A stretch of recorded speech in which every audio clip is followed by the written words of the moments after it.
हो गया ससुराल तो चलो ले गयो। जयचंद ने सहयोग किया गौरी का सहयोग किया और कहा कि आप आइए, आपके साथ मैं हूँ, पृथ्वीराज मेरा भी दुश्मन है और मैं आपकी सहायता करूँगा लड़ने के लिए। आया ये सेना लेकर, समय था 1191 ईस्वी। तराइन क्षेत्र, हाँ ये तराइन का प्रथम युद्ध है, ये प्रथम है, हाँ तराइन का प्रथम युद्ध, हरियाणा। जो तराइन है ये करनाल क्षेत्र, वर्तमान में हरियाणा में, ठीक है ना। तराइन का प्रथम युद्ध हुआ किस किस के बीच हुआ? गौरी व पृथ्वीराज। विजय कौन रहा? पृथ्वीराज। गौरी यहाँ से वापस भाग गया था और गौरी की बहुत बुरी तरह से हार हुई थी। जैसे गया 1 साल बाद फिर वापस आता है। तराइन का दूसरा युद्ध 1192 ईस्वी।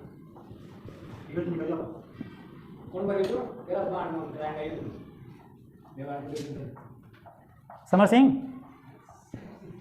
पृथ्वीराज की बहन थी ना प्रथा, उसका पति। द्वितीय युद्ध, समर सिंह पृथ्वीराज का बड़ा, हाँ पृथ्वीराज व गौरी।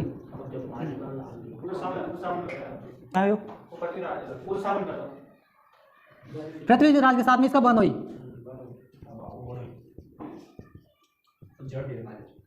मेवाड़ का शासक, हाँ सामंत सिंह है ना, बनोइस समर सिंह। जो पृथ्वीराज की बहन थी उसका नाम क्या था? प्रथा। ये भी युद्ध में था, ये वीर गति को प्राप्त होता है,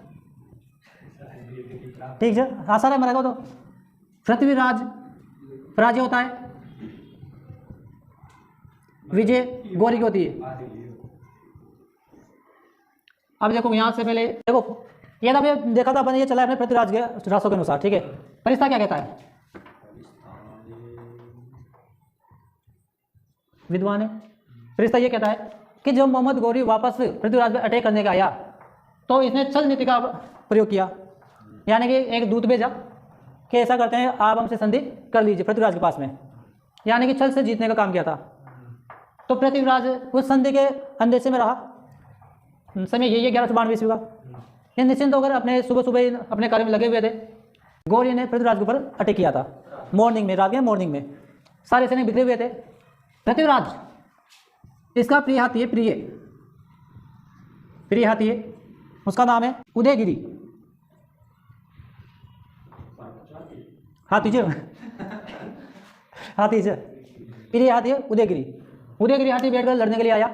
युद्ध हुआ। इस युद्ध में पृथ्वीराज के सभी सैनिक मारे जाते हैं। पृथ्वीराज वहां से बचने के लिए हाथी से उतरकर घोड़े पर बैठ रहा है और घोड़े का नाम है,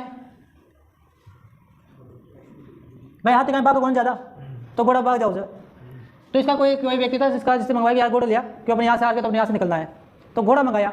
घोड़े का नाम था नाट्यरंभ। घोड़े का नाम है नाट्यरंभ। नाट्यरंभ का मतलब है नाचने वाला घोड़ा, नाचने वाला ये घोड़ा था। जैसे ही पृथ्वीराज घोड़े पर बैठा, गौरी के सैनिकों ने ढोल बजाना शुरू कर दिया, तो घोड़ा नाच वाला आ गया। क्योंकि ढोल नहीं बजाते तो पृथ्वीराज यहाँ से निकल जाता, लेकिन जिसने ढोल बजाया घोड़ा नाचता, पहले पृथ्वीराज पकड़ लिया गया। पृथ्वीराज को पकड़ लिया था। पकड़ने के बाद में कुछ कहते हैं कि यहाँ से भागा था, कुछ दूरी पर जाने के बाद उसको पकड़ा गया था। ये कुछ कहते हैं कि पृथ्वीराज को मार दिया था यहीं पर, लेकिन जैसे पृथ्वीराज रासो कहता है कि पृथ्वीराज को मारा नहीं, उसको पकड़ा। पृथ्वीराज को हाथी पे लटकाकर अजमेर लाया गया, जनता के सामने अजमेर लाया गया। फिर अजमेर से पृथ्वीराज को ले गया कहाँ पर? गौर प्रदेश में। वहाँ जाकर उसकी आंखें फोड़ दी और सलाख को बीच में डाल दिया था। मिटाओ यहाँ तो याद रखना था अपना। प्रथम युद्ध, द्वितीय युद्ध, घोड़े का नाम और हाथी का नाम। ये किसके अनुसार है? परिस्था के अनुसार। ये घोड़ा वगैरह सारा, ये नाट्य समर सिंह वगैरह सारा है। पृथ्वीराज राष्ट्र ये कहता है कि तराइन का द्वितीय युद्ध हुआ 1192 में। पृथ्वीराज की हार हुई और पृथ्वीराज को सीधा कहाँ ले गया, गौर प्रदेश, वहीं सर। अब देखो उसने अजमेर जीता था, किसी न किसी को वहाँ का संरक्षक बना के जाएगा ना, क्योंकि कोई ना कोई तो होगा सही। तो ये ऐबक, वही कुतुबुद्दीन ऐबक, इसको दिल्ली का शासक बनाया, ठीक है। तो दिल्ली से कहाँ आया, अजमेर, अजमेर आयो। अजमेर में इसने क्या किया था, जो संस्कृत पाठशाला थी इसको तोड़वाकर क्या किया था, 2.5 दिन का झोपड़ा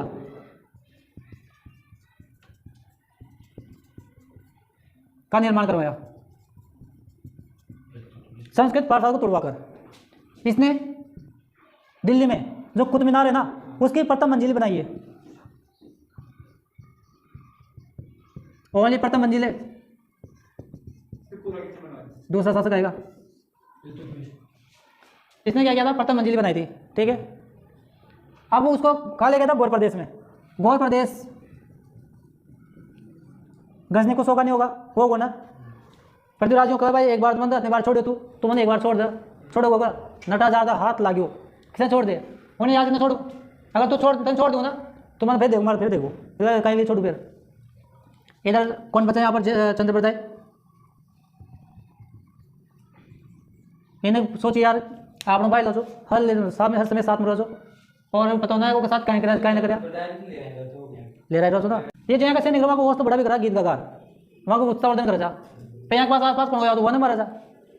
लेकिन यहाँ तो अपने दुश्मन रहे, क्योंकि तो एक लेखक वगैरह तो अपने रहो, मर गया बच गया, कोई दिक्कत होना। तो चंद्रप्रदाय ने एक बेटा सुखी, बेटा कौन जो जलन है ना कि मुझे जा रहे तुम्हारा पृथ्वीराज के पास में, जो ग्रंथ में लिखे पृथ्वीराज रासो इन्हें तो पूरा कर दीजिए, ठीक। चंद्रप्रदाय यहाँ से आया गौरी के पास, उनकी महाराज मुझे मिलना है, तो उन्होंने मैं मिला के दे, कोई दिक्कत को ना, लेकिन वहाँ चाहिए तुम्हारा कैसा भी हो, लेकिन मिला दो। जैसे ही गौरी के पृथ्वीराज के पास में चंद्रप्रदाय पहुँचा, वाला देकर अरे महाराज जो कहीं करके उन्होंने कहते कहीं करा बता, कहीं भी नहीं कर सका, टेंशन मत करो।